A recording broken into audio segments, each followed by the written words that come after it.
La constipation est un motif de consultation extrêmement fréquent puisqu'on considère que pas loin de 20% de la population se dit constipée. Alors il faut d'abord définir ce qu'on entend par constipation.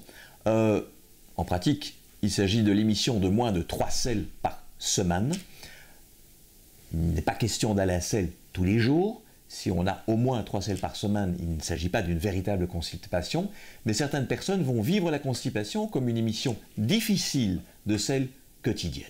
Et dans les deux cas, le patient va consulter en disant qu'il est constipé, qu'il a un trouble du transit intestinal.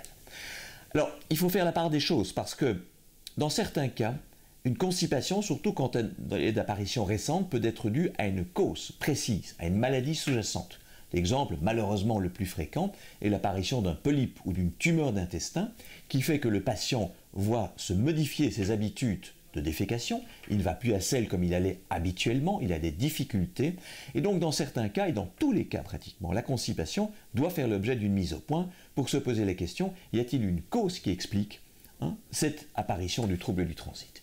Il faut savoir aussi que dans bon nombre de cas, la prise de médicaments explique une constipation, et Dieu sait si les patients plus âgés sont tenus de prendre bon nombre de médicaments qui expliquent très souvent cette constipation.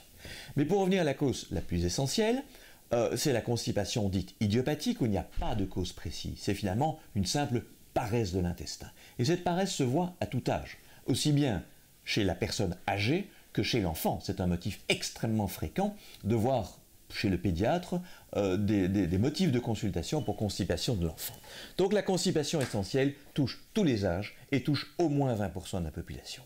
Essentiel comme message, c'est de savoir que dans la moitié des cas, cette constipation est due simplement à de mauvaises habitudes alimentaires. Le sujet ne mange pas suffisamment de fibres, il ne mange pas suffisamment de fruits, de légumes, il ne s'hydrate pas, il ne fait pas d'exercice physique. Et dans la plupart des cas, dans la moitié des cas en tout cas, une constipation peut se résoudre uniquement par de bonnes habitudes alimentaires. Ce qu'il faut surtout éviter, c'est la prise spontanée de laxatifs, malheureusement en vente libre dans nos pharmacies, de telle sorte que trop souvent les patients consultent le médecin ou le gastro-entérologue après des années de prise de laxatifs sans avoir fait de bilan de leur constipation.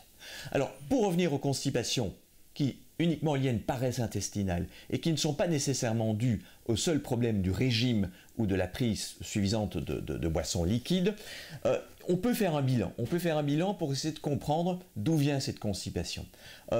Et notamment d'exclure des causes qui sont dites des causes terminales. En d'autres termes, les matières avancent dans votre intestin, mais au moment où elles sont stockées dans le bas de l'intestin, dans le rectum, eh bien, l'évacuation ne se fait pas bien. Et il existe actuellement des techniques relativement simples, qu'on appelle les manométries anorectales et les défécographies, qui vont permettre de mieux comprendre ce qui se passe au niveau de l'intestin du sujet constipé. Et ces techniques-là vont permettre d'affiner le diagnostic et éventuellement déboucher sur des techniques relativement simples qui sont peut-être trop peu connues du public, des techniques de kinésithérapie adaptées qu'on appelle du biofeedback qui vont permettre à l'aide de quelques séances de biofeedback, de thérapie, d'améliorer l'évacuation des matières fécales.